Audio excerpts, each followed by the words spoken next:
সুপ্রিয় চাকরি প্রত্যাশী শিক্ষার্থী বন্ধুরা, তোমাদের সবাইকে শুভেচ্ছা জানাচ্ছি, স্বাগত জানাচ্ছি।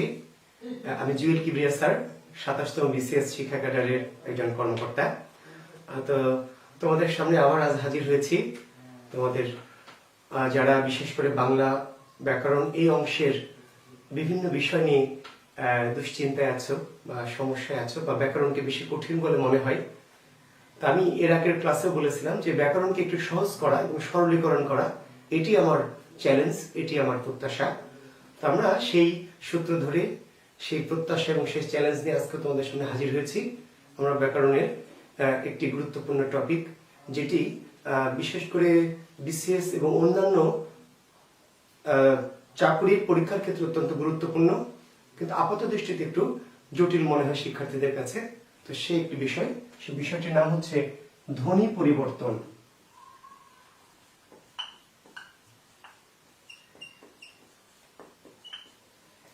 শিক্ষার্থী বন্ধুরা, তোমরা নিশ্চয়ই এটি খেয়াল করে থাকবে যে ধ্বনি পরিবর্তন নামক একটি বিষয় তোমাদের চাকরির পরীক্ষায় আসে।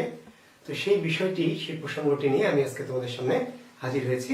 আশা করছি তোমরা আমার সাথে থাকবে। শিক্ষার্থী বন্ধুরা, তোমরা নিশ্চয়ই জানো যে ভাষা কিন্তু যুগে যুগে কালে কালে পরিবর্তন হয়। ভাষার নানাবিধ পরিবর্তনের নানাবিধ কারণ রয়েছে, কিন্তু দুটি কারণ খুবই জরুরি বা মুখ্য। ভাষা পরিবর্তনের প্রধান দুটি কারণ, একটি হচ্ছে ভৌগোলিক কারণ এবং আরেকটি হচ্ছে কালগত কারণ। ঠিক আছে, ভৌগোলিক কারণ কি? ভৌগোলিক স্থান ভেদে। অর্থাৎ আমরা এখন ধরে নাও যে রাজশাহীতে আছি, তো রাজশাহী শহরে যে ভাষা, ঠিক এখান থেকে যদি আমরা একটু দূরে চলে যাই, অর্থাৎ আমরা চারঘাটে যাই, তাহলে সেখানকার ভাষাটি একটু ভিন্ন। আমরা যদি একটু বাঘাতে যাই আর একটু দূরে, তাহলে সেখানকার ভাষাটি আবার একটু ভিন্ন। আমরা যদি লালপুরে যাই, সেখানকার ভাষাটি একটু ভিন্ন। ঈশ্বরদীতে যদি যাই, তাহলে সেখানকার ভাষাটি আবার একটু ভিন্ন। আবার আমি সিলেটে যাব, তাহলে ভাষা ভিন্ন। চট্টগ্রামে যাব, তাহলে তার ভাষাটা ভিন্ন। অর্থাৎ এই যে বাংলাদেশ নামক ছোট্ট একটি দেশ, কিন্তু এর বিভিন্ন অঞ্চলের ভাষা কি আলাদা। কারণ কি? যে ভৌগোলিক বা স্থানগত কারণে ভাষা পরিবর্তন হয়, তার রূপভেদ হয়। আর আরেকটি বড় কারণ কালগত কারণে কিংবা কালের পরিবর্তনের ফলে ভাষা পরিবর্তন হয়। তা আমরা বাংলা ভাষার এই যে হাজার বছরের যে বাংলা বলছি, বা হাজার বছরের বেশি পুরাতন বাংলা, এই বাংলাকে পরিবর্তনের ভিত্তিতে আমরা তিনটি যুগে ভাগ করেছি। শিক্ষার্থী বন্ধুরা, তুমি নিশ্চয়ই সেটি জানো। একটিকে বলছি আমরা প্রাচীন যুগ, বাংলা সাহিত্যের কি প্রাচীন যুগ। একটিকে বলছি আমরা মধ্যযুগ, আরেকটিকে আমরা বলছি আধুনিক যুগ। তো শিক্ষার্থী বন্ধুরা, এই যে বাংলা ভাষার জন্ম 650 বা ডক্টর শহীদুল্লাহর মতে 950, 650 বা 950 থেকে 1200 পর্যন্ত সময়কে আমরা বলছি বাংলা সাহিত্যের প্রাচীন যুগ। 1201 থেকে 1800 পর্যন্ত সময়কে আমরা নাম দিয়েছি মধ্যযুগ। আর 1801 থেকে বর্তমান সময়কে আমরা নাম দিচ্ছি কি আধুনিক যুগ। এই যে যুগ বিভাগ, এর মূল কারণ কিন্তু কি ভাষার পরিবর্তন। অর্থাৎ প্রাচীন কালের যে বাংলা ভাষা, সেটি কালক্রমে বিবর্তিত হয়ে মধ্যযুগের বাংলায় পরিণত হয়েছে। মধ্যযুগের বাংলা ভাষা আরো পরিবর্তনের মধ্য দিয়ে আধুনিক যুগের বাংলায় রূপ লাভ করেছে। শিক্ষার্থী বন্ধুরা, ভাবো তাহলে ভাষার কাজ কি? যদি আমরা প্রশ্ন করি বা কোথাও প্রশ্ন করি ভাষার কাজ কি, তাহলে আমরা বলছি ভাষার কাজ হচ্ছে মনের ভাব প্রকাশ করা। আর অনেক হয়তো কাজ আছে, কিন্তু মূল কাজ মনের ভাব প্রকাশ। কিন্তু ভাষার বৈশিষ্ট্য কি? তো একটি বৈশিষ্ট্য হচ্ছে ভাষার পরিবর্তনশীলতা। অর্থাৎ ভাষার একাধিক বৈশিষ্ট্যের অন্যতম বৈশিষ্ট্য কি পরিবর্তনশীলতা। মানুষ যেমন পরিবর্তনশীল, শিক্ষার্থী বন্ধুরা তোমরা নিশ্চয়ই ডায়লগটি শুনেছো মনির চৌধুরীর, মানুষ কি মরে গেলে পচে যায়, বেঁচে থাকলে বদলায়, কারণে অকারণে বদলায়, সকালে বিকেলে বদলায়। মনে আছে কি বিখ্যাত নাটক মনির চৌধুরীর রক্তাক্ত প্রান্তর? অনেক সময় আমরা বিশেষ প্রশ্ন করি এই উক্তিটি কার, কোন রচনার, তাই না, রচয়িতা কি? তো এই কথাটি কেন বলছে? মানুষ যেমন পরিবর্তনশীল, ভাষাও তেমনি কি পরিবর্তনশীল। আমরা ধরে নিই যদি ভাষা পরিবর্তন না হতো, তাহলে কি হতো? মানুষ যদি পরিবর্তন না হতো, তাহলে মানুষ জন্মানোর সময় যে অবস্থায় থাকতো একই অবস্থায় কিন্তু থাকতো, সেটা কিন্তু নেই। অর্থাৎ তুমি ভাবো যে তোমার 5 বছর আগের যে অবস্থা আজকে কিন্তু তার থেকে পরিবর্তন হয়েছে। আবার 5 বছর পরের যে তুমি একই ব্যক্তি থাকবে, কিন্তু নিশ্চয়ই কি তোমার মাঝে কোনো না কোনো পরিবর্তন ঘটবে। কাজে পরিবর্তনশীলতা মানুষের বৈশিষ্ট্য, ভাষার বৈশিষ্ট্য। ভাষা 500 বছর আগে যেমন ছিল আজ তেমন নেই, আবার 1000 বছর পরে তেমন থাকবে না। তো বন্ধুরা, যদি ভাষা পরিবর্তন না হতো, আমরা ধরে নিই, ইমাজিনেশন করি ভাষা পরিবর্তনশীল নয়, তাহলে যেটি হতো, তো আজকের দিন আমরা যে বাংলা ভাষায় কথা বলছি সেই বাংলাটি আমাদের থাকতো না, আমরা পেতাম না। আমরা হয়তো কথা বলতে হতো আমাদের এমন করে যে কা তরু বড় পাঞ্চবি ডালো চঞ্চল চিয়ে পৈঠে কালো দৃঢ় করি ও মহাশুভ পরিমাণও লুই ভনয় গুরু বুঝিও জানো। কিংবা হয়তো বলতে হতো উঞ্চা উঞ্চা পাবত তেহি বসই সবরি বালি মোড়াঙ্গ পিচ্ছ পরিহান সবরি গিবত গুঞ্জুর মালি উমত সব্র পাগল সব্র মা কর গুলি গুহারি তোহরি নিয় ঘরনি নামি সহজে সুন্দরী নানা তুরুবর মৌলিল রে গৌনত লাগলি ডালি একলি সবরি এবং হিন্ডই কর্ণকুণ্ডল বজ্রধারী। এই যে আমি যে ভাষাটি বলছি সেটি কিন্তু বাংলা ভাষা, কিন্তু আমরা বুঝতে পারছি না। কেন বুঝতে পারছি না? কারণ এই ভাষাটি নানাবিধ পরিবর্তনের মধ্য দিয়ে কিন্তু কি আজকের এই অবস্থায় এসে পৌঁছেছে। তো আমরা সেই খুব জটিল আলোচনায় যেতে চাই না। আমি এর আগে যে ক্লাসটি তোমাদের দিয়েছিলাম সেখানেও বলেছি, আবার আজকেও বলছি, আসলে ব্যাকরণের অনেক জটিল অনেক তথ্যের গুরুভারে আমি তোমাদেরকে ভারাক্রান্ত করতে চাই না। আমার প্রয়াস থাকে সবসময় ব্যাকরণটাকে একটু সহজবোধ্য এবং একটু সরলীকরণ করার। তা আমরা সেই প্রচেষ্টাটায় যাব, তবে একটু ভূমিকা করলে তোমাদের কাছে এটি ভালো লাগবে বলে আমি এই ভূমিকাটুকু করেছি। এবার আসছি মূল কথায়। তাহলে প্রাচীন যুগ থেকে বাংলা ভাষা পরিবর্তন হয়ে এসছে মধ্যযুগে, মধ্যযুগ থেকে পরিবর্তন হয়ে এসছে আধুনিক যুগে। তাহলে ভাষার পরিবর্তন কি থেমে গেছে? না, ভাষার পরিবর্তন কিন্তু থেমে যায়নি। কারণ ভাষা যতদিন বেঁচে থাকবে ততদিন ভাষার পরিবর্তন ঘটতে থাকবে। তাহলে আধুনিক যুগের ভাষা পরিবর্তন হয়ে কোথায় যাবে শিক্ষার্থী বন্ধুরা? এরপরে কিন্তু আমাদের আরো একটি যুগ আসবে, যে যুগটির নাম উত্তর আধুনিক যুগ। ঠিক আছে, আমরা যাকে ইংরেজিতে বলছি পোস্ট মডার্ন বা আল্ট্রা মডার্ন যুগ।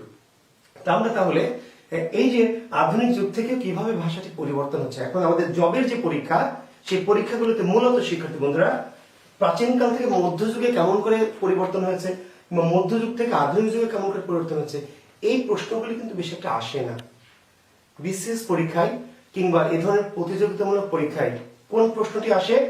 আধুনিক যুগ থেকে কিভাবে শব্দটি পরিবর্তন হয়ে সামনের দিকে আগাচ্ছে। তো আমরা এখন সেই প্রসঙ্গটি একটু দেখতে চাই।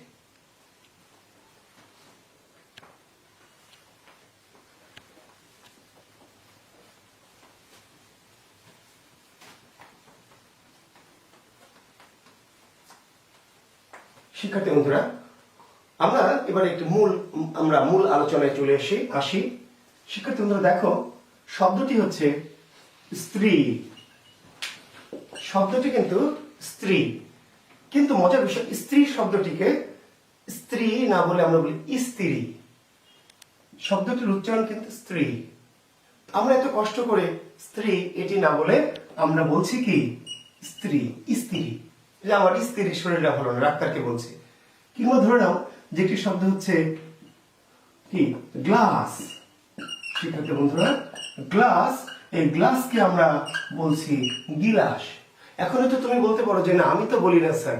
আসলে শুধু তোমার বিষয় নিয়ে ধ্বনি পরিবর্তন নয়, সাধারণ সকল শ্রেণীর মানুষের জন্যই ধ্বনি পরিবর্তনটা ঘটে আসলে। তো গ্লাস থেকে কি গিলাস। একটি শব্দ ধরে নাও যে ক্লিপ। ক্লিপ একটি শব্দ, কিন্তু আমাদের সাধারণ যে মা বোনেরা, গ্রামের সহজ সরল মা বোনেরা, তারা কিন্তু ক্লিপ বলে না, কি বলে? ক্লিপ। একটি শব্দ হচ্ছে স্পর্ধা। এই স্পর্ধাকে তারা বলছে আস্পর্ধা। শব্দটি স্পর্ধা, কিন্তু উচ্চারণ করতে গিয়ে তারা বলছে কি আস্পর্ধা। শব্দটি ট্রাক। এই ট্রাককে বলছে টিরাক বা টেরাক। শব্দটি স্টেশন। স্টেশনকে আমরা কি বলছি? স্টেশন। ঠিক আছে, শব্দটি স্টুডিও, কিন্তু আমরা বলছি স্টুডিও। শিক্ষার্থী বন্ধুরা দেখো, শব্দটি হলো বেঞ্চ, কিন্তু আমরা কি বলছি বেঞ্চি। শব্দটি বেঞ্চ বা ব্রেঞ্চ, ব্রেঞ্চ থেকে বেঞ্চ, বেঞ্চ থেকে আবার হচ্ছে কি বেঞ্চি।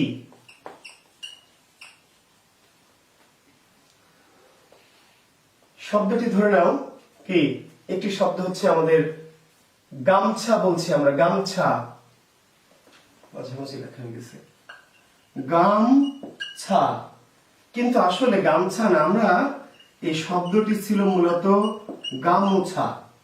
শব্দটি ছিল গামোছা, কিন্তু আমরা বলছি কি গামছা। শব্দটি ছিল সুবর্ণ, আমরা বলছি কি স্বর্ণ। শব্দটি ছিল অলাবু, আমরা এখান থেকে বলছি লাবু, এবং আরো পরবর্তীতে হচ্ছে লাউ।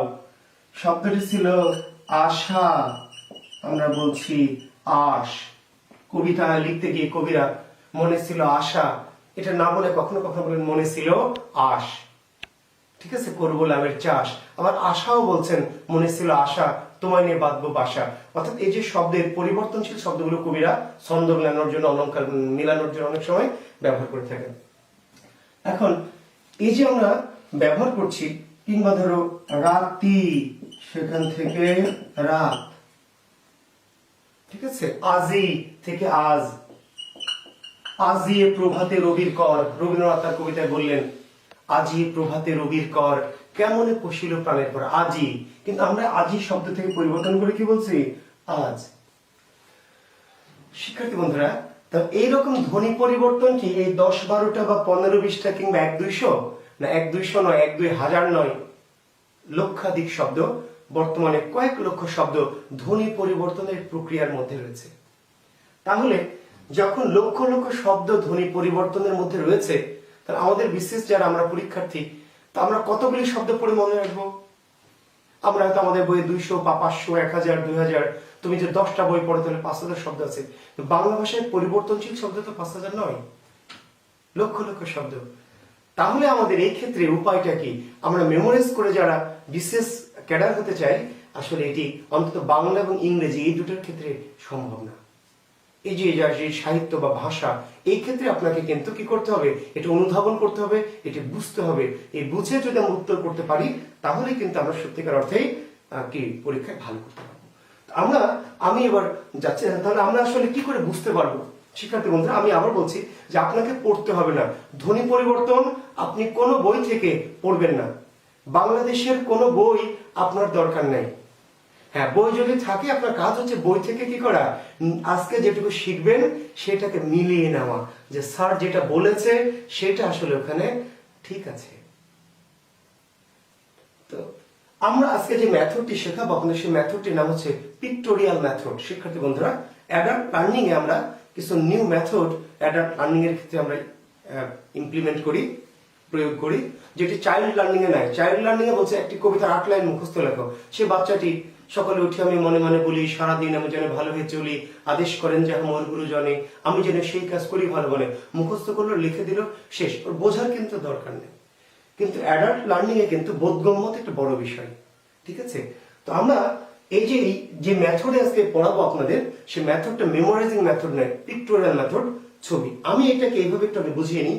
ধরেন আজকের যে আমার আজকের দিনের যে ছবি, তার সাথে 10 বছর আগের যে ছবি, সেই দুটো ছবিকে যদি আমরা পাশাপাশি রাখি, এটা হলো আমার আজকের ছবি, এটা হলো আমার আজকের ছবি, আর এটা হলো আমার 10 বছর আগের ছবি। তাহলে এটা হলো এই যে আগের 10 বছর আগের যে ছবি আর আজকের যে ছবি, দুটো ছবির মানুষ কিন্তু এক, কিন্তু তবুও এই দুটো ছবির মাঝে নিশ্চয়ই কোনো না কোনো পার্থক্য আমরা খুঁজে পাবো। এই পার্থক্যটাই কিন্তু ধ্বনি পরিবর্তন। অর্থাৎ আজকে আমার দেখেন চুল একটু কমে গেছে, হয়তো 10 বছর আগে আমার চুলটা আরেকটু কি ঘন ছিল, হয়তো আমি এখন একটু মোটা হয়েছি, 10 বছর আগে হয়তো একটু কি পাতলা ছিল, তাই না? একজন হয়তো আপনার একজন চশমা পড়ছেন, এখনকার ছবিতে চশমা আছে, হয়তো 10 বছর আগের ছবিতে আপনার কি চশমা ছিল না। ঠিক আছে না? একজন হয়তো দাঁড়িয়ে আছে, হয়তো তার 5 বছর বা 10 বছর আগের ছবিতে দাঁড়িয়ে ছিল না, তাহলে মানুষটা কিন্তু একই, ব্যক্তিটা একই, অর্থাৎ তার আগের 10 বছর আগের একটি ছবি আর 10 বছর পরের একটি ছবি। এই দুটোর মধ্যে আমরা পার্থক্যটা খুঁজবো কিভাবে? পিক্টোরিয়াল মেথড, ছবি দেখে দেখে। তো আমরা দেখেন শিক্ষার্থী বন্ধুরা, এই যে গ্লাস এবং এই যে গিলাস, আসলে দুটো দুই নয়, দুটো একই শব্দ। একটি হলো পূর্বের শব্দ আর একটি কি পরের, পরিবর্তিত রূপ। আগের রূপ আর পরিবর্তিত রূপ। অর্থাৎ অনেকটা একটু মজা করে আমরা ক্লাসে বলি বিশেষ কোচিং এ, যে একটা হচ্ছে ফেয়ার অ্যান্ড লাভলি মাখার পূর্বে আর ফেয়ার অ্যান্ড লাভলি মাখার কি পরে, তাই না? দেখেন না যে একটা হলো একটু কালো একটু ফর্সা, পরিবর্তন, আগে কেমন ছিল পরে কেমন। তা এই কিন্তু দুজন একই একই মানুষ, দেখাচ্ছে যে ফেয়ার অ্যান্ড লাভলি মাখার আগে কেমন আর ফেয়ার অ্যান্ড লাভলি মাখার কি পরে। তো এই শব্দটি হলো আগে কেমন আর পরে কেমন, পরিবর্তনটা হয়েছে। তা আমরা দেখবো কেমন করে কমন নেওয়া, বুঝেন, গাণিতিক ভাষায়, তাই না? নিশ্চয়ই আপনাদের আমাদের রিয়াদ ভাইয়া পড়াচ্ছে আপনাদের গণিত, তো সেখানে দেখবেন যে উনি হয়তো অনেক সময়, আমরা আগে করেছি জানি না, এখনকার গণিত আমরা অনেকদিন করে কমন নিতে হয়, যে এটা কমন। তো আমরা একটু কমন নিব, কেমন করে কমন নিব? এই যে গ, দেখেন তো এখানে আছে কিনা, গ আছে, ল ছিল আছে, আকার ছিল আছে, দন্ত স ছিল আছে। তাহলে এখানে যা যা ছিল তার সবই কিন্তু এখানে আছে, আছে না নাই? সবই আছে, কিন্তু থাকার পরেও এই যে এই শর্টটা কিন্তু এখানে ছিল না, তাহলে বেড়েছে। কি বোঝা যায়নি? অর্থাৎ এখানে যা যা ছিল সেগুলি তো আছেই, তার চেয়ে আরো একটি কার কি স্বর বৃদ্ধি পেয়েছে। অর্থাৎ চশমা ছিল না, এবার চশমা কি যুক্ত হয়েছে, বেড়েছে। আচ্ছা, আমরা এখানে যদি আসি, দেখেন আরেকটা শব্দ দেখেন শিক্ষার্থী বন্ধুরা, যদি একবার বুঝে ফেলেন, যদি একবার জিনিসটা ধরতে পারেন, তাহলে এই যে ধ্বনি পরিবর্তন নামক আপাত জটিল যে অধ্যায়টি, সেটি কিন্তু আপনার কাছে একদমই কি সরল হয়ে যাবে, এটা আমার বিশ্বাস। একটু আমাকে বিশ্বাস করেন, বিশ্বাস রাখেন। বিশ্বাস যদি না হয় পরে ভেঙে যায়, তাহলে আপনারা আমার কাছ থেকে মুখ ফিরে নেবেন। আর যদি মনে হয় যে না স্যার আপনাকে বিশ্বাস করছি, আমরা একটু দেখি। দেখেন এখানে ছিল রস্বইকার, ছিল না সামনে, আছে সেটি আছে, ক ছিল আছে আছে, ল ছিল আছে আছে, প ছিল আছে। এখানে যা ছিল তার সবই আছে, কিন্তু কিভাবে আছে সেটা না, যা ছিল তা আছে নাকি নাই, আছে। এই যে মাঝখানের একটি আকার ইকার, এটি কিন্তু এখানে ছিল না, তাহলে এই আকারটি কিন্তু এখানে বৃদ্ধি পেল। তাহলে যা ছিল তার চেয়ে বৃদ্ধি পাচ্ছে। এই যে বৃদ্ধি পাওয়া, এর নাম আগমন, অর্থাৎ একটি স্বরের একটি আগমন ঘটেছে। আমি 3টা ব্যাগ নিয়ে কি ট্রেনে উঠেছিলাম, নেমে দেখি যে আমার 3টার সাথে কার আর একটা ব্যাগ ঢুকে পড়েছে, 4টা হয়ে গেছে। কি আর করা যাবে, ঢুকে পড়েছে, আর কি করা, তাই না? চলে এসছে একটি বেশি। দেখেন স্পর্ধা থেকে কি আস্পর্ধা, তাহলে এইটুকু কিন্তু পুরোটাই আছে, তার সাথে এটা যুক্ত হয়েছে। আচ্ছা, একটু এইখানে তাকান, এইদিকে আসেন একটু শিক্ষার্থী বন্ধুরা, আপনারা নিশ্চয়ই আমাকে দেখতে পাচ্ছেন এবং বোর্ডের লেখাগুলি দেখেন। এই শব্দটি হলো গামোছা এবং গামছা, দুটো কিন্তু দুই শব্দ নয়, আমি আবার বলছি, দুটো একই শব্দের, একটি আগের রূপ আর একটি পরিবর্তিত রূপ। এখন পরিবর্তন আগে কেমন ছিল আর পরে কেমন, দেখেন তো এবার কি বেড়েছে? যা ছিল তাই আছে না তার চেয়ে বেড়েছে? তার চেয়ে বাড়েনি, তার চেয়ে কমেছে। যা ছিল তাই না, কমে গেছে। কেমন? দেখেন গ ছিল আছে, আকার আছে, ম ছিল আছে, কিন্তু ময়ের যে ওকার ছিল, সেই ওকারটা কি হয়েছে? লোপ পেয়েছে। আবার ছ এবং আকারটা আছে, অর্থাৎ এই শব্দ থেকে ওকারটা লোপ পেয়েছে। তাহলে এবার আগমন ঘটেনি, কি হয়েছে? চলে গেছে, বাদ গেছে, লোপ হয়েছে। অলাপ থেকে লাভ কি হয়েছে? পটা কমে গেছে। আশা থেকে আশ কি হয়েছে? আকারটা কমে গেছে। রাতি থেকে রাত কি হয়েছে? ইকারটা কমে গেছে। সুবর্ণ থেকে স্বর্ণ, একটু লক্ষ্য করেন, সুবর্ণ থেকে স্বর্ণ, দেখেন তো যা ছিল তাই আছে নাকি বেড়েছে না কমেছে? তাহলে এই যে স ছিল আছে, ব ছিল আছে, রেফ ছিল আছে, ন ছিল আছে, রসুকারটা এখানে এসে কি নাই। তাহলে পরিবর্তনের ফলে বাড়তেও পারে, কমতেও পারে। আমি আবার বলছি, আমি হয়তো শুকনা পাতলা ছিলাম, মোটা হয়েছি, তাহলে আমি বেড়েছি। আবার একজন মোটা ছিল, সে তাই না একটু না খেয়ে বা কন্ট্রোল করে বা হেঁটে সে একটু কি হয়েছে? চিকন হয়েছে। অর্থাৎ পরিবর্তন কিন্তু হয়েছে, সে চিকন থেকে মোটা হোক আর মোটা, তার মানে পরিবর্তনের ফলে বাড়তেও পারে স্বর, আবার পরিবর্তনের ফলে স্বর কমতেও পারে। তো যখন আমরা দেখছি স্বর বেড়েছে, তাহলে তার নাম কি স্বরাগম। স্বরের আগমন, খুবই সিম্পল, স্বরের কি আগমন। আর যদি দেখি যে না যা ছিল তা নয়, তার চেয়ে আরো স্বর চলে গেছে, তাহলে বুঝতে হবে স্বরলোপ। ক্লাসে দেখেন অনেক সময় দুজন টিচার আছে, ক্লাস নিতে লাগলে পিছন থেকে ছেলেমেয়েরা কি হয়, কমে যায়। স্যার যেই বোর্ডের দিকে তাকিয়েছে উনি দেখা গেল পিছন থেকে দুজন কি নাই। ক্লাস শুরু করেছিল হয়তো 50 জন, দেখা গেল এখন আছে 40 জন।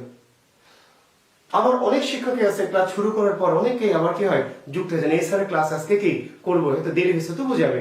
তো আমরা এখানে বললাম যে জাস্ট শব্দটি আপনি দেখবেন, শব্দের যে দুটো রূপ, একটি পূর্বের রূপ আর একটি কি পরের রূপ। একই শব্দের দুই রূপের মধ্যে পার্থক্য কি, স্বর বাড়তে পারে, স্বর কমতে পারে। তো যখন পরীক্ষা করবে নিচের কোনটি স্বরাগম বা নিচের কোনটি স্বরলোপ, স্বর বৃদ্ধির এই নিয়মটাকে আমরা কি নাম দিয়েছি, স্বরাগম।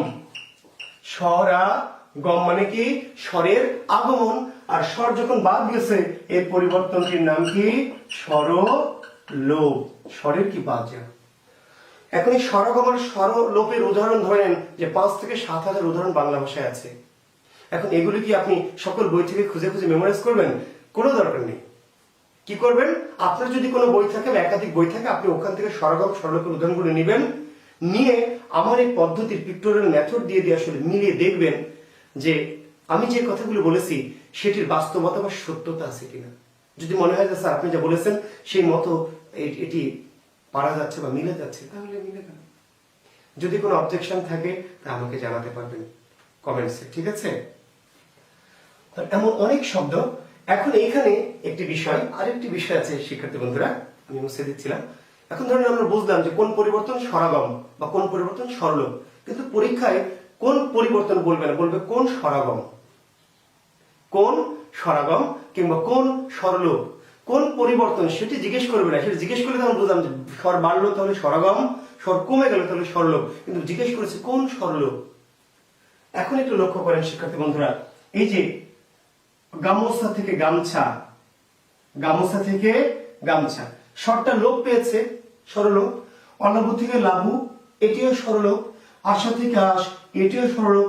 রাতি থেকে রাত, এটিও স্বরলোপ। সবগুলি স্বরলোপ। কিন্তু এই যে গামোছা থেকে গামছা, স্বরটা লোপ পেয়েছে কোথা থেকে আপনি দেখতে পাচ্ছেন। আপনি কোথা থেকে লোপ পেয়েছে এটা আপনার ব্রেন থেকে নেওয়ার দরকার নেই। এই পদ্ধতিটা আপনার ব্রেনের সাথে কোনো সম্পর্ক নাই, সম্পর্ক হলো চোখের সাথে। আমরা দেখব যে লোপ পেয়েছে কোথা থেকে, মাঝখান থেকে। নিশ্চয় আপনি একমত, স্বরটা লোপ পেয়েছে কোথা থেকে, মাঝখান থেকে। এর নাম মধ্য স্বরলোপ। কি স্বরলোপ? এর নাম হলো মধ্য স্বরলোপ। অলাভু থেকে লাভু, স্বর লোপ পেয়েছে কোথা থেকে, লোপ পেয়েছে শুরু থেকে, এর নাম আদি স্বরলোপ। আদি, আদি স্বরলোপ। আশা থেকে আশ ছিল আশা, হয়েছে কি আশ, স্বরলোপ। কোন স্বরলোপ? শেষ থেকে লোপ পেয়েছে, এর নাম হচ্ছে অন্ত স্বরলোপ। শিক্ষার্থী বন্ধুরা, যদি আমরা বুঝতে পারি যে স্বরাগম নাকি স্বরলোপ, সেটা আমরা আগে বুঝে নিব। তারপরে দেখবো যে যদি স্বরলোপ হয়, স্বরটা লোপ পেয়েছে কোথা থেকে, শুরু থেকে নাকি শেষ থেকে নাকি মাঝখান থেকে। যদি শুরু থেকে লোপ পায় তার নাম আদি স্বরলোপ, শেষ থেকে লোপ পেলে তার নাম কি অন্ত স্বরলোপ, আর মাঝখান থেকে লোপ পেলে তার নাম মধ্য স্বরলোপ। একইভাবে স্বরাগমের ক্ষেত্রেও তাই, পদ্ধতিটা একদম এক। তাহলে দেখেন তো শিক্ষার্থী বন্ধুরা, কি রাতি থেকে রাত।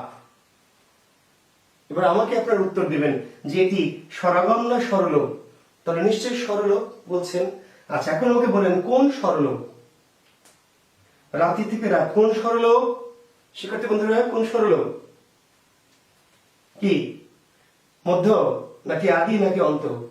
আচ্ছা, যারা অন্ত বলছেন তারা ঠিক বলছেন, আর যারা মধ্য বলছেন, আমি জানি অনেকে মধ্য ভাবছেন, তারা কিন্তু ভুলের মধ্যে আছেন। আচ্ছা, দেখেন তো ইকারটা কি মাঝে না? কোথায় মাঝে? তো না, ইকারটি মাঝে নয়। এই যে কার, এটি তয়ের পূর্বে মনে হলো, আসলে এর অবস্থান কোথায়? তয়ের পরে। শিক্ষার্থী বন্ধুরা, আমাদের একটি ছোট্ট টপিক আমরা পড়াই ধ্বনি তত্ত্বে, শব্দ বিশ্লেষণ, ধ্বনি বিশ্লেষণ।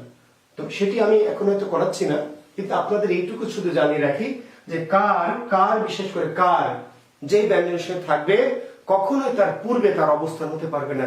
যদি মনে হবে আগে, কিন্তু আসলে এর অবস্থান কোথায়? এই ব্যঞ্জনটির পরে। কারণ এ হচ্ছে সাবঅর্ডিনেট, সহকারী। কার মানে কি? ব্যঞ্জনের সহকারী। যে সহকারীর অবস্থানটা কোথায়? যার সাথে যুক্ত আছে তার পরে। কেন এত কথা বলছি? কারণ অনেক শিক্ষার্থী এটি বিভ্রান্ত হতে পারেন। স্যার, এটি আপনি বললেন মাঝখান থেকে বাদ গেলে মধ্য স্বরলোপ, তাহলে এখানে ইকার তো আগে র ছিল, আকার ছিল, পিছনে ত, মাঝখানে তো ইকার, এটি বাদ গেলে কেন মধ্য স্বরলোপ নয়? আসলে ইকারটি মধ্যে নাই, কোথায় আছে? তয়ের পরে। রাতি, ই রাতি, এটা তয়ের পরে, ফলে এটি অন্ত স্বরলোপ। কি স্বরলোপ? অন্ত। এই যে একইভাবে আজি থেকে আজ, শিক্ষার্থী বন্ধুরা, স্বরলোপ, কিন্তু কি স্বরলোপ? মধ্য স্বরলোপ নয়, কি? অন্ত স্বরলোপ। অনেক সময় আপনারা খুব সহজে বিভ্রান্ত হন, বা অনেকে আপনাকে বিভ্রান্ত করার সুযোগও পেতে পারে। এদিকে একটু খেয়াল করি, দেখেন তো, এই যে আমরা যখন বলছি গ্লাস থেকে গিলাস, আমার মনে হয় আপনাদের বুঝতে যদি কষ্ট হয়ে থাকে তাহলে আর একটু ধৈর্য ধরে আরেকটু আমার সঙ্গে থাকবেন, ঠিক আছে? একটু দেখেন, গ্লাস থেকে গিলাস, আমরা বলেছিলাম যে স্বর বেড়েছে, ইকারটি বেড়েছে। তার এই স্বরগমটির নাম কোন স্বরগম? আদি নাকি মধ্য নাকি অন্ত? তার উত্তরে অনেকে আপনারা বলছেন আদি স্বরগম, কারণ মনে করছেন আদিতে বেড়েছে। আসলে আদিতে বাড়েনি, কারণ এই ইকারটা গয়ের আগে নয়। গয়ের আগে মনে হচ্ছে, যদি গয়ের আগে হতো তাহলে তো এই উচ্চারণ হতো ইগলাস। আসলে কি ইগলাস না গি? গি, তার মানে গ আগে, ইকার কোথায়? পরে। এই কারটির অবস্থান দেখতে আগে মনে হলেও এ কিন্তু অবশ্যই গয়ের পরে। আর আরো সহজ করে বলছে যে কার কখনোই ব্যঞ্জনের আগে হতে পারবে না, তাহলে এর অবস্থানটা গয়ের পরে, তার মানে এটা আদি স্বরগম নয়। আদি হতে হলে একদম প্রথমে থাকতে হবে, তাহলে এটির নাম মধ্য স্বরগম, মধ্য। ঠিক আছে? এই যে আমরা যদি দেখি স্পর্ধা থেকে আস্পর্ধা, তাহলে এটির অবস্থান কিন্তু কোথায়? একদম শুরুতেই, তাহলে এটি হচ্ছে আদি। এই যে আমরা ট্রাক থেকে টিরাক, এই যে ইকার, এটা বেড়েছে, কোথায় বেড়েছে? টয়ের আগে না টয়ের পরে? তাহলে টয়ের পরে, তাহলে এটা না মধ্য স্বরগম, মধ্য স্বরগম। আবার স্টেশন থেকে স্টেশন, এই যে ই, কোথায়? শুরুতেই, পরে না কিন্তু, তাহলে এটা আদি। এই যে স্টুডিও থেকে স্টুডিও, আদি।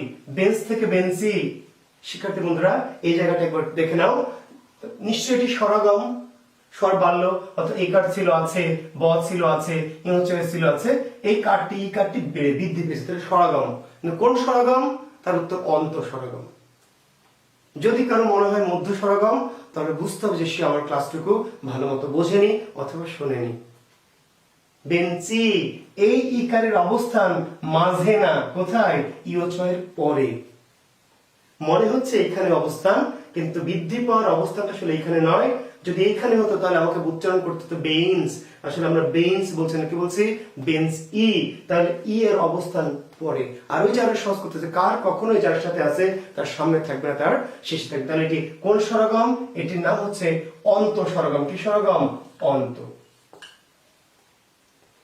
তাহলে এমন উদাহরণ কি আমি 2000 দিয়ে আমার বোঝানোর কি দরকার আছে? 20, 50, 200 দিয়ে বোঝানোর দরকার নেই। আপনি 3টি বা 4টি 5টি উদাহরণ যদি বুঝাই দিই, আপনার কাজ হচ্ছে হোমওয়ার্ক, বাসায় এই স্বরগম আর স্বরলোপের যত উদাহরণ আপনার বইয়ে দেওয়া আছে, একাধিক বইয়ে খুঁজে বের করবেন, করে আপনি পিক্টোরিয়াল মেথড দিয়ে মেমোরাইজ না, সেটাকে আপনি শুধু দেখবেন যে আমার যদি পরীক্ষা আসে, কিংবা অপরিচিত কোনো শব্দ যদি পরীক্ষা আসে, যে কোনো একটি শব্দ, তাহলে যেন আমি এই পদ্ধতি দিয়ে বের করতে পারি যে স্বর বেড়েছে নাকি স্বর কমেছে। যদি স্বর বাড়ে তার নাম স্বরগম, যদি স্বর কমে যায় আগের চেয়ে তার নাম স্বরলোপ। এবং স্বরগম স্বরলোপের ঘটনাটি কোথায় ঘটছে? একদম শুরুতে নাকি একদম শেষে নাকি মাঝামাঝি? শুরুতে হলে আদি, আদি, শেষে হলে অন্ত, আর মাঝের যে কোনো জায়গায় হলে মধ্য। স্বরগমের ক্ষেত্রে স্বরগম, স্বরলোপের ক্ষেত্রে স্বরলোপ। শিক্ষার্থী বন্ধুরা, আমার মনে হয় যে আমি যে বিষয়টি বোঝাতে চেয়েছি আপনারা বুঝতে পেরেছেন। এখন এই যে আমরা দেখালাম যে আজি থেকে আজ, একটু তাকান এদিকে, আজি থেকে আজ আমরা বলেছি স্বরটা লোপ পেয়েছে, কিন্তু পরীক্ষা আজি থেকে আজ দিবে না, কি দিতে পারে? আজি থেকে দিবে আইজ। এখন আপনি বলতে পারেন যে স্যার আপনি পড়াচ্ছেন আজি থেকে আজ, এটি পরিবর্তন, আবার বলছেন আজি থেকে আইজও দিতে পারে। আসলে এক এক অঞ্চলে পরিবর্তনটা কি এক এক রকমের। এখন এই যে কোন অঞ্চলে কত রকমের পরিবর্তন বা কেন এরকম পরিবর্তন, আপনি তো গবেষণায় যাবেন না। কেন পরিবর্তন এরকম এত কিছু গবেষণা করা আপনার কাজ না, এই কাজ গবেষকের। এই কাজ যে থিসিস করবে তার, পিএইচডি করবে তার, কিংবা যিনি ব্যাকরণবিদ হবেন তার। আমাদের কাজ কি, শিক্ষার্থীদের কাজ কি, আমাদের কাজ হলো ওই যে দেখা যে আগে যা ছিল তার চেয়ে কি কমেছে, নাকি আগে যা ছিল তার চেয়ে বেড়েছে, নাকি কি হয়েছে। পরীক্ষক যে কোনো পরিবর্তন আমাকে দিতে পারে, আমরা ওইসব অত চিন্তায় যাব না। আমরা দেখবো যে আগে ছিল আজই, পরে হলো আজ, তাহলে ইকারটা লোপ পেল, তার মানে স্বরলোপ। কিন্তু এখানে দেখছি, দেখেন লোপ পেয়েছে না বেড়েছে, একটু দেখেন তো। এবার এখানে তাকান, পরীক্ষক দিয়েছে, এবার আমরা দেখবো যে বেড়েছে না কমেছে। আচ্ছা, আমরা দেখি একটু, ওই যে কমন নেই, আজ ছিল আছে, দেখেন তো ই ছিল আছে কি নাই, এটা তো ই নাকি, এই যে আছে, জ ছিল আছে, তাহলে যা ছিল তাই আছে, তাহলে বাড়েনি কমেনি, তাহলে স্বরগম নয় স্বরলোপ নয়। তাহলে কি, তাহলে এই পরিবর্তনটির নাম অপিনিহিতি। লিখে নেন, অপিনিহিতি। পরিবর্তনটির নাম কি, অপিনিহিতি। অপিনিহিতিটা কি তাহলে একটু লিখে নিতে পারেন এইভাবে, যে পরের ইকার বা উকার, পরের ইকার বা উকার পূর্বে উচ্চারিত হওয়াকে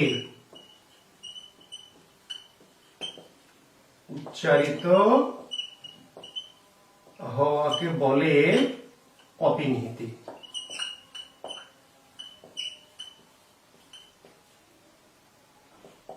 তাহলে শিক্ষার্থী বন্ধুরা, এই কথাটুকু একটু আমরা যদি লিখে নিই, তাহলে আমাদের জিনিসটা একটু সহজ হয়ে যাবে, ঠিক আছে।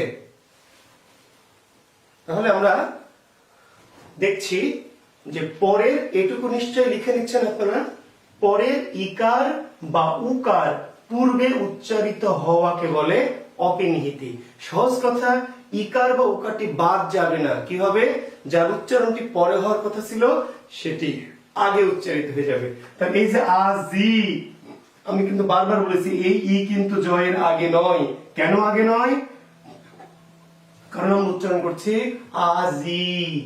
আর যদি এই ইকার বলছে যে না আমি পিছনে যাব না, আমি সামনেই থাকবো, তাহলে তার উচ্চারণটা কি আইজ। তাহলে রাতি থেকে অপিনিহিতি ঘটলে কি ঘটবে, রাতি। ই বললো যে না আমি পরে যাব না, আগেই থাকবো, তাহলে কি হবে, রাইত। চারি থেকে কি চাইর, সাধু থেকে কি সাউদ, সাধু থেকে সাউদ। মারি থেকে কি মারি, মাইর। তাহলে শিক্ষার্থী বন্ধুরা, রাতি রাইত, চারি চাইর, সাধু সাউদ, তাই না, মারি মাইর। কালি থেকে কি কাইল, কালি থেকে কাইল। তাহলে দেখো যেখানে কিন্তু বাড়া কমার কোনো ঘটনা ঘটেনি, কি ঘটছে এখানে, অর্থাৎ যেটা সবই একই রকম আছে, একই বর্ণগুলো আছে, কিন্তু তারা কি করছে, একটা কার ছিল ইকার বা উকার, তারা যে পিছনে উচ্চারিত হওয়ার কথা, সে পিছনে উচ্চারিত না হয়ে তারা কি করছে, উচ্চারণটা আগে করে নিচ্ছে। অর্থাৎ পরের ইকার বা উকার পরের থেকে একটু সামনে চলে আসছে। এই যে পরের ইকার বা উকার আগে উচ্চারিত হচ্ছে, এই পরিবর্তনকে আমরা নাম দিচ্ছি কি, অপিনিহিতি। তাহলে আমি সংজ্ঞাটা একটু মুছে দিচ্ছি। এখন দেখো শব্দটি হচ্ছে কাব্য, সেখান থেকে কাব্য। শিক্ষার্থী বন্ধু একটু লক্ষ্য করো, এখানে কি বেড়েছে না কমেছে, না যা ছিল তাই আছে, যা ছিল তাই আছে কি না বেড়েছে। আচ্ছা দেখো, ক ছিল আছে, আকার ছিল আছে, ব ছিল আছে, জফলা ছিল আছে, কিন্তু ইকারটা কি বেড়েছে, বেড়েছে তো না, এখানে ছিল কোন না, ছিল না। তাহলে বাড়লে তার নাম কি স্বরগম, কিন্তু এটি স্বরগম নয়, এটি অপিনিহিতি।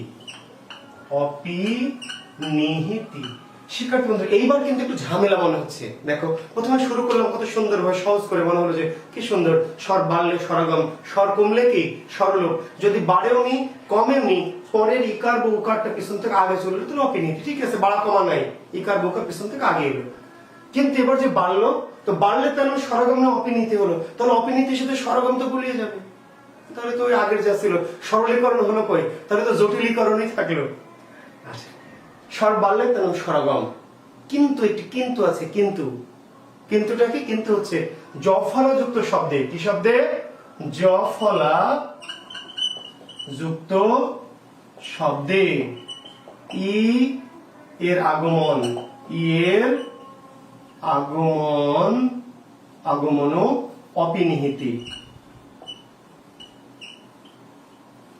আগমন কিন্তু স্বরাগম, আগমন অপিনিহিতি নয়, আগমন মানে স্বরাগম, কিন্তু আগমন ও অপিনিহিতি একটি বিশেষ, একটি স্পেশাল ক্ষেত্রে। কোন ক্ষেত্রে, জফলা যুক্ত শব্দে ই এর আগমন, অন্য কোন ক্ষেত্রে না। যে কোনো ক্ষেত্রে আগমন মানে স্বরাগম, আর অপিনিহিতি কখন আগমন ঘটবে না, ইকার বৌকার পিছন থেকে আগে চলে আসবে, কিন্তু একটা বিশেষ ক্ষেত্রে অপিনিহিতি, আগমন ও অপিনিহিতি। কোন ক্ষেত্রে, জফলা যুক্ত শব্দে। যেমন ধরো শব্দটি জন্য, এই জন্য থেকে যদি বলে জৈন্য। শিক্ষার্থী বন্ধুরা একটি শব্দ কন্যা, এই কন্যা থেকে বলছে কি কইন্যা। হুমায়ুন আহমেদের অনেক গানে কইন্যা, তোমার জন্য আনছি কইন্যা। তো এই যে কন্যা থেকে কইন্যা, অপিনিহিতি। শব্দটি হচ্ছে ধরে নেন যে বাক্য, এই বাক্য থেকে কি বাক্য, বাক্য থেকে বাক্য। শব্দটি ধরেন কি ধন্য, এই ধন্য থেকে ধৈন্য। এগুলো সবই কিন্তু অপিনিহিতি। তাহলে অপিনিহিতি কিন্তু একটা সাধারণ ভাবে ঘটবে, যেখানে বাড়বে কমবে না, পরের ইকার বৌকারটা আগে চলে আসবে, সেটি অপিনিহিতি। আর একটি বিশেষ ক্ষেত্রে বাড়লেও অপিনিহিতি। কোন ক্ষেত্রে, জফলা যুক্ত শব্দে ইয়ের আগমন অপিনিহিতি। তাহলে এইটুকু জানা থাকলে আপনার স্বরাগমের সাথে কিন্তু এটার ঝামেলাটা তৈরি করবে না, ঠিক আছে? ওকে, আমরা তাহলে আশা করছি তিনটা জিনিস শিখলাম ভালো মতো, একটি স্বরাগম, একটি স্বরলোপ আর একটি অপিনিহিতি। আর একটি দুটি নিয়ম, একটু জটিল নিয়ম একটু করাবো তোমাদের, একটু গুরুত্ব দিয়ে লিখবে তোমরা। দেখো শব্দটি হচ্ছে বন্ধন। শিক্ষার্থী বন্ধুরা একটু তোমরা লিখতে পারো, বন্ধন থেকে দেখো পরিবর্তন হচ্ছে বাঁধন। একটি শব্দ হলো কম্পন, সেখান থেকে পরিবর্তন হয়েছে কাঁপন। একটি শব্দ হলো অঞ্চল, সেখান থেকে পরিবর্তন হয়েছে আঁচল। একটি শব্দ হচ্ছে ধরে নাও যে দন্ত, সেখান থেকে পরিবর্তন হয়েছে দাঁত, ঠিক আছে? একটি শব্দ হচ্ছে বন্ধা, সেখান থেকে পরিবর্তন হয়েছে কি বাধা। একটি শব্দ হলো সন্ধ্যা, সেখান থেকে হয়েছে সাজ। আবার দেখো শব্দটি হচ্ছে পুঁথি, এটি পরিবর্তন হয়েছে এইভাবে পুঁথি। একটি শব্দ হলো জুথি, এটা পরিবর্তন হয়েছে হচ্ছে জুই। একটি শব্দ হচ্ছে তার, এটির পরিবর্তন হয়েছে এমন তার। একটি শব্দ খাও, এর পরিবর্তন হয়েছে খাও। শিক্ষার্থী বন্ধুরা তোমরা একটু লক্ষ্য করো এবার, তাই না? একটু লক্ষ্য করো, দেখো লেখা হলেও লক্ষ্য করো, না হলেও লক্ষ্য করো, কারণ এটি যেহেতু থাকবে ভিডিওতে, তোমরা পরেও লিখে নিতে পারবে। আমি যা বলছি সে কথা একটু শুনে নাও। দেখো সকল পরিবর্তন, একটি কমন বিষয় ঘটেছে। সকল পরিবর্তনের মধ্যে একটি কমন বিষয় কি ঘটেছে, চন্দ্রবিন্দুর আগমন ঘটেছে, তাই না? সকল পরিবর্তনে চন্দ্রবিন্দুর আগমন ঘটেছে, এটুকু তো তোমরা নিশ্চিত বুঝতে পারছো। এখন দেখো ব ছিল, আছে না নাই? আছে। পিছনে ন ছিল, সেটিও আছে। এই যে এখানে ছিল ন আর ধ, দুটো ব্যঞ্জন, যুক্ত ব্যঞ্জন, ন এবং ধ, তাই না? এই ধটা আছে না নাই? ধটা কিন্তু আছে, ধটা আছে। এই নটা গেল কই? এই নটাই তো চন্দ্রবিন্দু হয়ে গেছে, এই নটাই চন্দ্রবিন্দুতে রূপান্তর হচ্ছে। আচ্ছা নিচেরটা এসে একটু দেখো, ক ছিল, আছে। পিছনে ন ছিল, সেটিও আছে। এখানে ছিল ম আর প, প ব্যঞ্জনটি আছে, কিন্তু মটা কি হয়েছে? এই মটাই চন্দ্রবিন্দু হয়ে গেছে। এইখানে দেখো ইও চ ছিল, ইও এবং চ, ঠিক তো নাকি? ইও এবং চ, এই যুক্ত বর্ণ ইও চ, চটা আছে না নাই?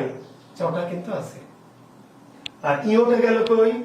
এই ইওটাই কিন্তু চন্দ্রবিন্দু হয়েছে। এখানে দেখো দ ছিল আছে, ত ছিল আছে, আর এই যে নটা কি হয়েছে? চন্দ্রবিন্দু হয়েছে। এই শব্দে দেখো এখানে একটা ন ছিল, এটা চন্দ্রবিন্দু হয়েছে। এখানে একটা ন ছিল, নাই, চন্দ্রবিন্দু হয়েছে। শব্দের নাসিক্য ব্যঞ্জন কিংবা অনুস্বার, নাসিক্য ব্যঞ্জন, শিক্ষার্থী বন্ধু তোমরা কি নাসিক্য ব্যঞ্জন নিশ্চয় চেনো? আমি এই নিয়ে একটা ক্লাস আশা করছি তোমাদের দেব। নাসিক্য ব্যঞ্জন 5টি, তাই না? কি কি? দেখো যে উ, এই যে ইয়, এই যে মূর্ধন্য, দন্তন এবং কি ম, এই 5টি নাসিক্য ব্যঞ্জন এবং তার সাথে কি অনুস্বার। কারণ তোমরা জানো যে অনুস্বারও কিন্তু উর একটা রূপ। অনুস্বার মানে আসলে কি? অনুস্বারের উচ্চারণটা উর মতোই হয়। কাজে অনুস্বার বা এবং নাসিক্য বর্ণ 5টি এবং অনুস্বার এই 6টি কি বর্ণ যদি পরিবর্তন হয়ে চন্দ্রবিন্দুতে পরিণত হয়, এই পরিবর্তনটির নাম হচ্ছে নাসিক্য ভবন। কি ভবন? এই পরিবর্তনের নাম নাসিক্য ভবন। নাসিক্য ব্যঞ্জনটি যদি চন্দ্রবিন্দুতে পরিণত হয়, সেই ক্ষেত্রে আমরা অনুস্বারকে নাসিক্য বর্ণ যদিও ধরি না, কিন্তু আসলে অনুস্বারের উচ্চারণটা কি উর মতো বলে আমরা এটাও বুঝে নিব। যেমন ধরো তাহলে হংস, হংস থেকে কি হয়েছে? হাঁস। এই যে শব্দটি হলো বংশী থেকে কি হয়েছে? বাঁশি। বংশী থেকে বাঁশি। তাহলে এই যে অনুস্বার কি হয়েছে? চন্দ্রবিন্দু। এই যে অনুস্বার কি হয়েছে? এই যে চন্দ্রবিন্দু। তো এই যে নাসিক্য ব্যঞ্জন প্লাস অনুস্বার যখন পরিবর্তনে চন্দ্রবিন্দু হয়ে যাবে, এই পরিবর্তনের নাম কি নাসিক্য ভবন। শব্দ কি এগুলি না আরো আছে? আরো অনেক শব্দের উদাহরণ আমি দিতে পারি। ক্রন্দন, ক্রন্দন থেকে কি কাঁদন। এই যে ক্রন্দন, এই যে নয়ে দয়ে, এই নটা কি হয়ে গেল? চন্দ্রবিন্দু, কাঁদন। ঠিক আছে? এখন এইখানে খেয়াল করে শিখতে, এগুলো তো চন্দ্রবিন্দু বেড়েছে, চন্দ্রবিন্দু বেড়েছে তাই না? এগুলো সবগুলোতেই। কিন্তু এখানে কি কোনো নাসিক্য বর্ণ ছিল না? তাহলে চন্দ্রবিন্দুটা কেন বাড়লো? দ্যাট ইজ খুশখুশ, ওর ইচ্ছা হয়েছে তাই। আচ্ছা, আর যদি সেটা না বোঝো তাহলে সহজ কথা যে নাসিক্য বর্ণের জন্য বাড়েনি। নাসিক্য বর্ণের জন্য যদি চন্দ্রবিন্দু বাড়ে তার নাম নাসিক্য ভবন, আর নাসিক্য বর্ণ নাই তাও যদি বাড়ে এর নাম হচ্ছে শত নাসিক্য ভবন। শত নাসিক্য ভবন। শত মানে আপনা আপনি, নিজে নিজে, এমনিতেই, যেটিকে আমি মজা করে বলেছি দ্যাট ইজ মাই খুশখুশ। অর্থাৎ কেন এসছে এর কোন এক্সাক্ট কারণ নেই, কিংবা কারণ যদিও থাকে, থাকতেও পারে, কিন্তু নাসিক্য বর্ণটা তার কারণ নয়। অর্থাৎ নাসিক্য বর্ণের পরিবর্তনে যদি চন্দ্রবিন্দু হয় তার নাম নাসিক্য ভবন, আর নাসিক্য বর্ণ ছাড়া যদি চন্দ্রবিন্দু হয় তার নাম শত নাসিক্য ভবন। আরেকটু উদাহরণ দেখানো শিখা, জুতি থেকে জুই, এখানে কোনো নাসিক্য বর্ণ ছিল না। তার থেকে তার, তোমরা কি শুনেছো কখনো তার থেকে তার আমরা বলি? কেন বলি জানো কি শিক্ষার্থী বন্ধুরা? সম্মান জানানোর জন্য, শ্রদ্ধা জানানোর জন্য। আমরা কোনো মহামানব, আমাদের প্রফেট, আমাদের মহানবী কিংবা কোনো একটা মহান ব্যক্তি সম্পর্কে বলতে গেলে, বঙ্গবন্ধু সম্পর্কে, আমরা তার বিদেহী আত্মার মাগফিরাত কামনা করি, বা তার গতিশীল নেতৃত্বে, বা তাকে আমরা, অর্থাৎ এই সম্মানার্থে আমরা বলি চন্দ্রবিন্দু। সম্মানার্থে চন্দ্রবিন্দু। আবার খাও থেকে খাও, কেন চন্দ্রবিন্দু? এটা ভূতে ধরার্থে। অর্থাৎ যখন কাউকে ভূতে ধরে তখন সে আর খাও বলে না, কি বলে? খাও। দেখবে আমরা ব্যঙ্গমা, ব্যঙ্গমের গল্পে আছে রূপকথা, হাও মাও খাও। খাও না কিন্তু, হাও মাও কি? খাও। মানুষের গন্ধ পাও পাও। আসলে শব্দটি পাও না, শব্দটি কি? পাও। লজ্জা পাও, ভয় পাও, ঠিক আছে, দুঃখ পাও। কিন্তু ওই গল্পে ভূতে ধরা ব্যক্তি বলছে হাও মাও খাও, মানুষের গন্ধ কি? পাও। এখন চন্দ্রবিন্দুর আগমন ভূতে ধরার জন্য, নাকি পেতনিতে ধরার জন্য, নাকি সম্মান জানানোর জন্য, নাকি শ্রদ্ধা জানানোর জন্য, এইটা তোমার জানলে তুমি ভালো, কিন্তু জানার আসলে দরকার নাই। ধ্বনি পরিবর্তন পারার জন্য তুমি শুধু এইটুকু দেখতে হবে, এত কিছু বোঝার দরকার নাই।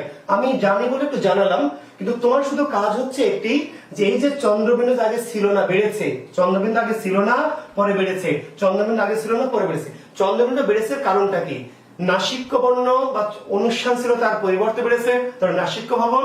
নাসিক্য বর্ণ ছিল না, তাও বেড়েছে। কেন? তার অনেক কারণ, নানাবিধ গভীর গোপন কারণ থাকতে পারে, তোমার জানা দরকার। নাসিক্য বর্ণ নাই, তাও বেড়েছে, এর নাম শত নাসিক্য ভবন। ঠিক আছে? এই হচ্ছে আমাদের ধ্বনি পরিবর্তন। ঠিক আছে, তো আরো অনেক কিছু নিয়ম হয়তো এই ধ্বনি পরিবর্তনে আছে। আমি চেষ্টা করলাম কয়েকটি নিয়মকে তোমাদের কাছে একটু সহজীকরণ করার জন্য। যদি তোমাদের ভালো লাগে নিশ্চয়ই সামনে আরো আসবো আশা করছি। তা আমি একটু নমুনা আকারে তোমাদের একটু দেখালাম যে আসলে আমরা যে অনেক চাপ নিয়ে পড়ি, অনেক মুখস্থ করি, তাই না? এইভাবে মুখস্থ করে অনেকে অনেক মেমোরাইজ করে, অনেক কষ্ট করে হাজার হাজার শব্দ, এবং মুখস্থ করলে যে প্রবলেমটি, মুখস্থ করলে আমি আপত্তি করছি না, সমস্যা হলো প্রচলিত বই বা তোমার যে বইগুলো আছে তার বাইরে যখন পরীক্ষা অন্য জায়গা থেকে প্রশ্ন করবে তখন সে কিন্তু আটকে যাবে, কারণ তাকে কমন করবে না। তো আমাদের কমন বা আনকমনের বিষয় না, শব্দটি পরিচিত বা অপরিচিত বিষয় না। আমরা দেখবো যে দুটি শব্দ আমাদেরকে দিয়েছে, আসলে দুটি নয়, একই শব্দের একটা পূর্বের রূপ আর একটা কি পরের রূপ। এই দুটো রূপের মধ্যে পার্থক্য কি? তাহলে আমরা দেখলাম যদি স্বর বাড়ে তাহলে তার নাম স্বরাগম, যদি স্বর কমে যায় তার নাম স্বরলোপ। এই স্বরাগম বা লোপের ঘটনাটি কোথায়? শুরুতে, শেষে না মাঝে? শুরুতে হলে আদি, মাঝে হলে মধ্য, শেষে হলে অন্ত। আর বাড়েনি কমেনি শুধু ইকার বউকার পিছন থেকে কি আগে উচ্চারিত হয়েছে, নাম অপিনিহিতি। আর একটি স্পেশাল ক্ষেত্রে বাড়ার ক্ষেত্রে অপিনিতি ঘটতে পারে যদি জফলাযুক্ত শব্দে ইকারের আগমন ঘটে, তা অপিনিতি। আর আমরা দেখলাম যে কোন শব্দে নাসিক্য, কোন শব্দের চন্দ্রবিন্দু বাড়ছে, আগে রূপে ছিল না, পরের রূপে, অর্থাৎ একই শব্দ কম্পন আর কাঁপন, অঞ্চলার আঁচল, ক্রন্দনার কাঁদন, একই শব্দ কিন্তু চন্দ্রবিন্দু বৃদ্ধি পাচ্ছে পারে। কেন বৃদ্ধি পাচ্ছে? আসলে পূর্বের শব্দের মধ্যে একটা চেহারা নাসিক্য বর্ণ ছিল, নাসিক্য বর্ণ বা অনুসার, সেটি বাদ গিয়ে বা তার বদলে চন্দ্রবিন্দু এলো, এর নাম নাসিক্য ভবন। আর এমন কিছু শব্দ সেখানেও চন্দ্রবিন্দু বাড়ছে কিন্তু নাসিক্য বর্ণের পরিবর্তে না, এমনি অন্য কোনো কারণে এমনি নাসিক্য বর্ণের আগমন ঘটছে, তার নাম চন্দ্রবিন্দুর আগমন ঘটছে, তার নাম শত নাসিক্য বর্ণ। তো শিক্ষার্থী বন্ধুরা আজকে পর্যন্তই। যদি ভালো লাগে কমেন্টস করো, ঠিক আছে? আমরা আশা করব যে ধ্বনি পরিবর্তন তোমাদের আমার এই পড়ানোতে সরলীকরণ করে সত্যি তোমাদের মনে হয় যে আসলে স্যার আমাদের সরলীকরণ করেছে, বা স্যার যে পদ্ধতিতে বোঝাচ্ছে সেটি একটু ইউনিক, অন্যরকম, আমরা খুব সহজে বুঝতে পারছি মেমোরাইজ করা ছাড়াই, বা আনকমন শব্দ আমরা বুঝতে পারবো। একটুকু তোমরা আমাকে বিশ্বাস করবে, আর তার সাথে আরেকটি কাজ করবে, বইয়ে আরো যে সমস্ত শব্দ আমি লিখিনি এমন শব্দগুলো খুঁজে বের করে আমার এই মেথডের সাথে সেগুলো কি একটু ইমপ্লিমেন্ট করে করে বোঝার চেষ্টা করবে যে হ্যাঁ আসলে যে কোনো শব্দ এলে আমরা এইভাবে উত্তর করতে পারবো। আশা করছি তোমরা আমাকে বিশ্বাস অবিশ্বাস যাই করো, ঠিক আছে, বা সেটি আমাকে কমেন্টসে লিখো, তাহলে তোমাদের কমেন্টস পেলে আমি আরো উৎসাহিত হব, এবং আরো নিশ্চয়ই আরো এই ধ্বনি পরিবর্তন সংক্রান্ত আরো যে সমস্ত নিয়মগুলি আছে তোমরা চাইলে আমি আরো সরলীকরণ করে সেগুলো উপস্থাপন করব।